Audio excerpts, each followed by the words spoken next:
makanan surga yang disediakan untuk orang-orang yang beriman itu lebih baik, ataukah pohon zakum yang disediakan untuk orang-orang kafir justru lebih baik? Kami telah menjadikan pohon zakum itu sebagai azab bagi orang-orang kafir dan juga bagi orang-orang musyrik dalam neraka. Pohon zakum itu adalah pohon yang tumbuh di dasar neraka jahim. Buahnya seperti kepala syaitan yang sangat menyeramkan. Ma'asyiral muslimin, jamaah salat subuh yang dimuliakan Allah Subhanahu wa taala. Surah As-Saffat ayat 62 sampai 65 ini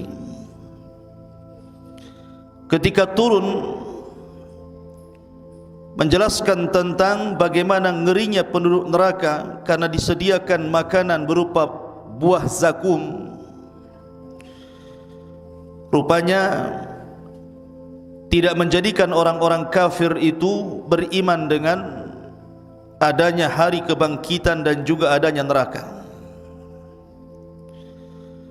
Ketika Nabi SAW di Isra Mi'rajkan oleh Allah, kemudian diperlihatkan neraka. Kalau Rasul ketika Isra Mi'raj masuk ke dalam surga, bahkan melihat istana Umar bin Khattab radhiyallahu an dan bidadari yang disediakannya. Tetapi ketika diarahkan ke neraka, Rasul tidak masuk. Karena Rasul kalau sampai masuk neraka, melihat-lihat neraka bisa terbakar. Maka Rasul hanya diperlihatkan dari kejauhan. Lah salah satu yang diperlihatkan kepada Nabi SAW adalah syajarataz zakum. Ada satu pohon, dan pohon itu tumbuh di atas neraka jahim. Itulah yang berbuah pohon itu yang disebut dengan zakum. Ketika Nabi SAW menyampaikan tentang sifat pohon zakum dan buah zakum, di mana ini makanan penuh neraka, orang-orang musyrik istihza, mengolok-olok. Bahkan diriwayatkan Abu Jahal yang disabdakan Nabi SAW, Fir'aunnya umat ini, tiba-tiba kemudian mengumpulkan orang-orang musyrik dan mengatakan, Inna Muhammadan yuwa'idukum bin narin tahrukul hijarata thumma yaj'am annahu tambutu fiha syajarah. Lihat, si Muhammad itu sedang menakut-nakuti kalian, katanya, dengan neraka yang akan membakar pohon-pohon. Tiba-tiba dia menyangka bahwa di atas neraka itu tumbuh sebuah pohon yang disebut dengan zakum. Mereka kemudian menggunakan logika. Kalau ada api kemudian disodorkan kayu, pasti kayu itu terbakar. Bagaimana mungkin kayu yang disodorkan kepada api langsung terbakar, tiba-tiba ada pohon yang tumbuh di atas api? Apa enggak terbakar pohon itu maksudnya? Makanya Allah Subhanahu wa taala mengatakan, inna ja'alnaha fitnatan lidzalimin. Kami jadikan cerita tentang syajaratuz zakum itu fitnah, ujian bagi orang-orang zalim. Mana mungkin ada pohon tumbuh di atas neraka, sementara neraka itu berupa api dan bisa membakar kayu bakar. Akhirnya kemudian Abu Jahal mengatakan kepada jariyahnya, kepada pembantu perempuannya, dan mengatakan, tahukah engkau apa itu zakum? Zakum, kata Abu Jahal, adalah at-tamr waz zabid. Dia adalah kurma dan roti. Itulah zakum, katanya. Akhirnya kemudian Abu Jahal mengatakan, kemarikan zakum kepadaku, katanya. Kemudian Abu Lahab pun, Abu Jahal pun istihza, mengolok-olok tentang syajarataz zakum. Kalaulah nanti Allah berikan sajarataz zakum, ku makan. Karena zakum adalah kurma dan juga roti katanya. Kurang ajar enggak? Kurang ajar Abu Jahal ini. Hanya karena logika bahwa tidak mungkin pohon tumbuh di atas api, dia lupa bahwa innallaha ala kulli syai'in qadir. Allah itu atas segala sesuatu maha mampu. Ma'asyiral muslimin yang dimuliakan Allah Subhanahu wa taala, cerita tentang makanan dan minuman penduduk neraka. Pertama, cerita tentang zakum, dan itu difirmankan di banyak ayat dalam Al-Quran. Salah satunya suratul Dukhan ayat 43-46, inna syajarataz zakum ta'amul athim kal muhli yaghli fil butuni kaghalyil hamim. Sesungguhnya pohon zakum itu adalah makanan bagi orang-orang yang berbuat dosa. Rasanya seperti lelehan logam yang mendidih di dalam perut manusia, seperti air mendidih yang sangat panas dan bisa membakar. Kalau antum melihat YouTube, antum klik saja pohon zakum, maka kemudian akan muncul gambar-gambar tentang buah zakum. Bahkan saya pernah melihat ada orang yang kemudian mengupload, inilah pohon zakum yang kelak akan dimakan oleh penduduk neraka, hidup di utara Saudi. Jadi ujungnya memang kayak tengkorak tuh. Itu bisa lihatlah di Google tuh. Pertanyaannya, apakah memang buah zakum itu ada di dunia? Maka kita katakan bahwa mustahil pohon zakum itu ada di dunia. Dalilnya apa? Dalilnya sabda Nabi sallallahu alaihi wasallam, "Lau anna qitratan minaz zakum qutirat fi biharid dunya la afsadat ala ahli dunya ma'ayishahum fa kaifa biman yakunu ta'amuhum." Kata Rasul, kalaulah saja setetes dari zakum itu menetes di lautan bumi ini, niscaya akan menimbulkan kerusakan terhadap kehidupan penduduk manusia di dunia. Dari sini menunjukkan bahwa tidak mungkin ada pohon zakum itu di dunia. Karena kalau seandainya ada, rusak kehidupan semua manusia. Berarti itu namanya zakum-zakuman namanya, bukan zakum beneran. Ya. Tidak ada pohon zakum di dunia ini. Makanya Allah Subhanahu wa taala dalam ayat ini mentasbih sesuatu yang majhul, tidak diketahui, dengan sesuatu yang tidak diketahui juga. Perhatikan Allah mengatakan, innaha syajaratun takhruju fi aslil jahim tal'uha ka'annahu ru'usus syayatin. Pohon zakum itu hidup di dasar neraka jahim, hidup di neraka, tumbuh di neraka. Kemudian Allah mengatakan tal'uha ka'annahu ru'usus syayatin, buahnya seperti kepala-kepala syaitan. Ada orang yang pernah melihat kepala syaitan, ikhwan? Enggak ada. Siapa yang pernah melihat kepala setan? Kayak apa memang setan itu? Ada orang-orang marah sama kawannya, setan kau katanya. Itu bukan itu. Karena setan itu sifat. Tapi kalau yang dimaksud setan itu adalah jin yang jahat, siapa yang pernah melihat jin? Iblis, tidak ada yang tahu bentuk iblis seperti apa. Sebagaimana kita tidak tahu bentuk iblis seperti apa, maka kita pun tidak tahu bentuk pohon zakum. Itu namanya tashbihul majhul bil majhul namanya. Menyerupakan sesuatu yang tidak diketahui dengan sesuatu yang tidak diketahui. Maka jangan pernah menggambarkan ada di dunia ini pohon zakum. Tidak ada yang tahu pohon zakum itu hanya tumbuh di neraka. Tidak ada di dunia. Berarti gambar-gambar di internet itu adalah zakum hoax namanya, atau hoax ya. Jangan dipercaya. Apalagi Allah Subhanahu wa taala mengatakan dalam surah Isra ayat 60, wasyajaratul mal'unah, dan pohon itu adalah pohon yang dilaknat. Pohon yang dilaknat. Ma'asyiral muslimin yang dimuliakan Allah Subhanahu wa taala,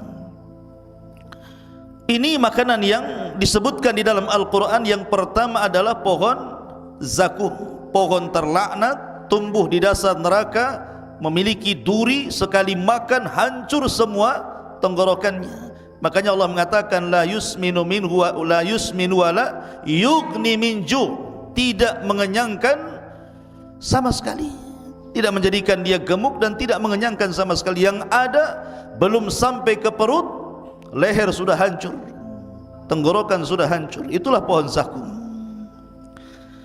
Yang kedua, makanan penduduk neraka itu namanya dhari', dan itu disebutkan di dalam surah Al-Ghasyiyah ayat 7, ayat 6 sampai 7.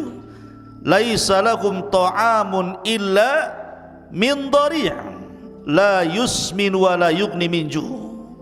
Mereka tidak memperoleh makanan selain dari dhari', tidak menggemukkan dan tidak pula menghilangkan lapar. Apa itu dhari'? Ada yang mengatakan bahwa dhari' itu sejenis tumbuhan yang berduri. Kalau pohon duri di Hijaz, Hijaz itu Mekah Madinah, ada pohon yang berduri, orang-orang menyebutnya dhari'. Nah, penduduk Hijaz mengatakan bahwa itu disebut dhari' dan itu beracun. Buah dhari' itu kalau dimakan beracun, sekali makan mati. Racunnya sangat mematikan. Bahkan tidak ada manusia yang mendekati pohon dhari' itu di Hijaz sana, karena memang kalau seandainya termakan daunnya atau buahnya, itu langsung mati. Racunnya sangat ganas. Lah, ini dhari' yang ada di dunia, ikhwan. Bagaimana dhari' yang ada di neraka?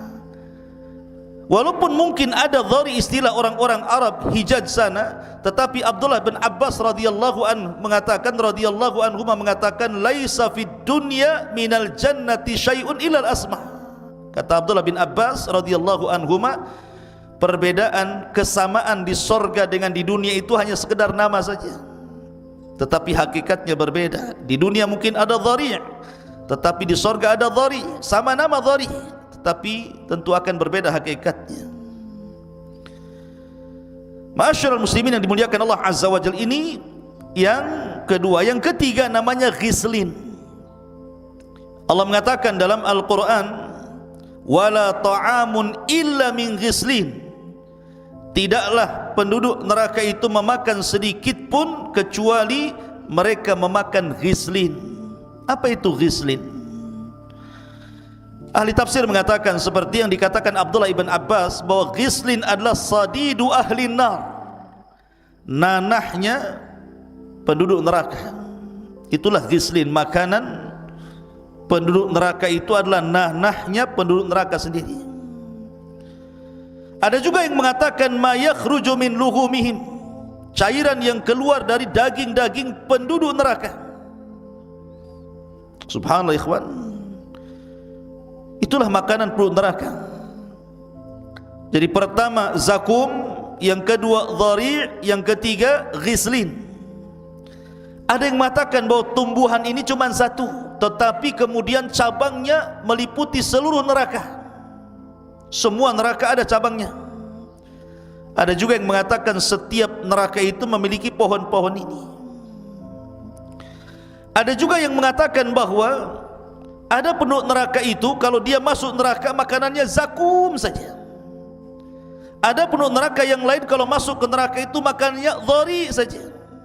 Ada juga penduduk neraka itu kalau masuk ke neraka makanannya ghislin saja, tidak ada yang lain. Tapi ada juga yang mengatakan diganti-ganti. Jadi kalau ada orang masuk neraka, pertama dikasih zakum sekian ribu tahun, kemudian diganti dengan dhari' sekian ribu tahun, kemudian diganti dengan ghislin sekian ribu tahun. Jadi ganti-ganti makanannya.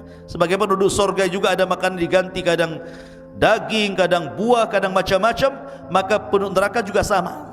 Ada juga yang mentafsirkan seperti itu.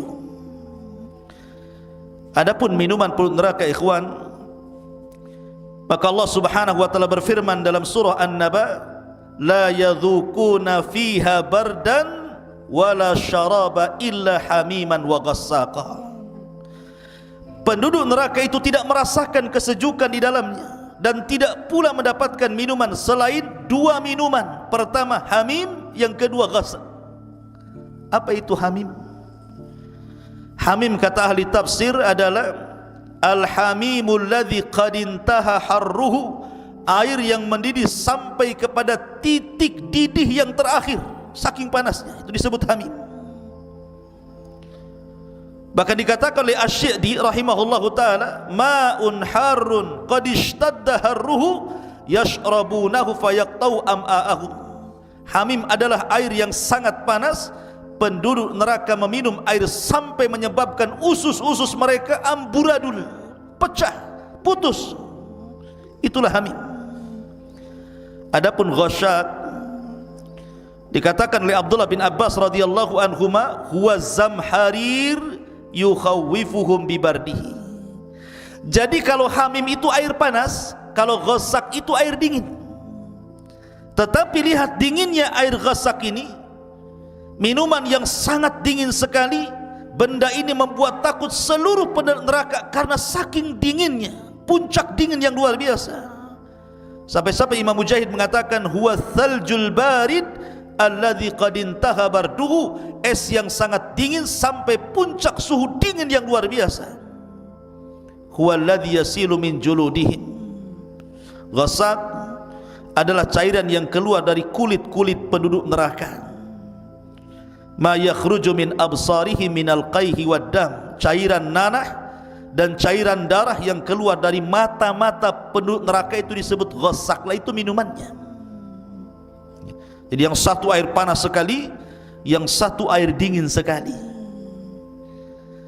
Ma'asyiral muslimin yang dimuliakan Allah Azza wa Jalla, wajar kalau suatu ketika Hasan Al-Basri rahimahullahu taala suatu ketika sedang mengajar seperti ini,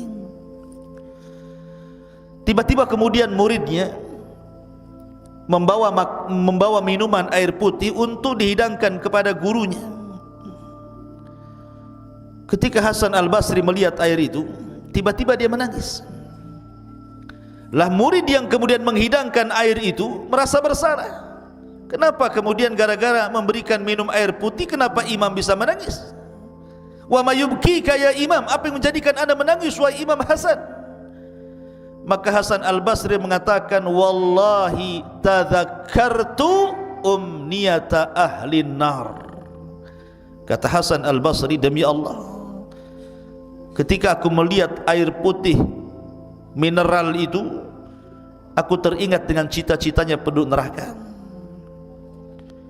Kemudian murid-muridnya mengatakan, wa ma umniyatu ahlin nar ya imam, apa cita-cita penduduk neraka itu wahai imam? Maka Hasan Al-Basri membacakan ayat dalam Al-Quran, wa nada ashabun nari ashabal jannah an afidu alaina minal ma' au mimma razaqakumullah. Ketika penduduk neraka itu memanggil-manggil penduduk sorga dan mengatakan, berikanlah kepada kami walaupun setetes air yang Allah berikan kepada kalian, atau secuil makanan yang Allah rizkikan kepada kalian. Maka serempak penduduk sorga mengatakan, innallaha harramahu ma'alal kafirin, maaf, Allah haramkan keduanya bagi orang kafir. Lihat, karena memang tidak ada minuman yang bisa diminum, sehingga penduduk neraka itu sangat ingin meminum apa yang Allah rizkikan kepada penduduk sorga, tetapi Allah haramkan kepada penduduk neraka. Karena orang ikhwatu fiddin kalau sudah masuk ke dalam neraka, maka Allah subhanahu wa ta'ala berfirman, innal mujrimina fi adzabi jahannam khalidun. Sesungguhnya orang-orang yang berdosa itu kekal di dalam azab jahannam. Kalau sudah masuk neraka jahannam, maka dia dikekalkan di dalamnya bagi orang-orang kafir. La yufattir anhum wa hum fihi mublisun, tidak diringankan azabnya dan mereka berputus asa di dalamnya. Wa ma zalamnahum walakin kanu anfusahum zalimun, dan kami tidak menzalimi mereka, kata Allah, mereka sendiri yang berbuat zalim.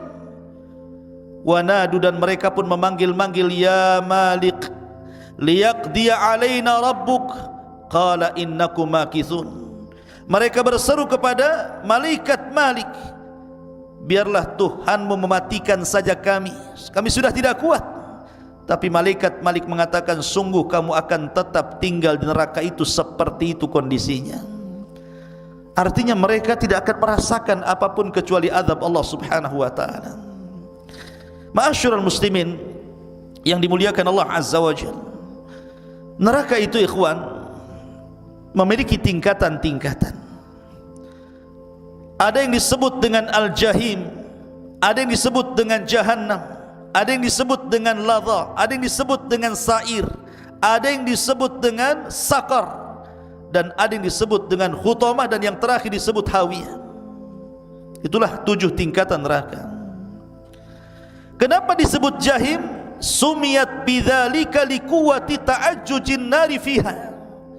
Disebut neraka itu jahim karena kuatnya kobaran-kobaran api di dalamnya, menyambar-nyambar. Kenapa disebut jahannam? Sumiyat bidzalika bisababi bu'di nihayatiha aw qa'riha. Neraka itu disebut jahannam karena dalamnya neraka itu. Sampai-sampai Rasul suatu ketika dia mendengar suara keras. Sahabat Rasul mengatakan, tahukah kalian suara apa itu? Sahabat mengatakan, tidak wahai Rasul. Itu suara batu sebesar unta yang dilempar dari sirat titian ke dalam jahannam. 70.000 tahun yang silam, atau 70 tahun yang silam, baru sampai di dasar jahannam hari ini. Menunjukkan dalamnya gitu loh jahannam itu. Ada juga ladha. Kenapa disebut ladha? Li syiddati talahubiha. Karena ladha itu juga sama, karena saking menyambar-nyambar, mengejar-ngejar orang yang masuk ke dalam neraka, maka disebut ladha. Kalla innaha ladha. Kemudian ada sa'ir, li'annahu tahayyaj wa tatawaqqad, karena semakin hari api itu membesar, maka disebut sa'ir. Ada yang disebut dengan khutamah, sumiyat bidzalika likasriha wa tahshimiha, karena kalau orang masuk ke dalam khutamah maka akan dihancurkan badannya, akan diremukkan seluruh anggota badannya. Dan yang terakhir disebut hawiyah, karena orang yang masuk ke dalam hawiyah itu yadkhuluha yahwi fihi minal a'la ilal asfal, karena akan dilempar dari atas sampai ke bawah. Dan itu nerakanya orang-orang munafik, karena hawiyah itu dasarnya neraka. Innal munafiqina fi darkil asfali minan nar. Adapun nerakanya bagi orang-orang yang beriman, yang bermaksiat kepada Allah Azza wa Jal, maka nerakanya khusus yang disebut dengan jahannam. Jahannam ini khusus orang-orang yang beriman, yang ahli maksiat. Orang kafir tidak masuk di sini. Dan itu tingkatan-tingkatan yang disebutkan oleh para ulama. Wallahu a'lam bishawab. Subhanakallahumma bihamdika, asyhadu an la ilaha illa anta, astaghfiruka wa atubu ilaik. Allah ta'ala. Assalamualaikum warahmatullahi wabarakatuh.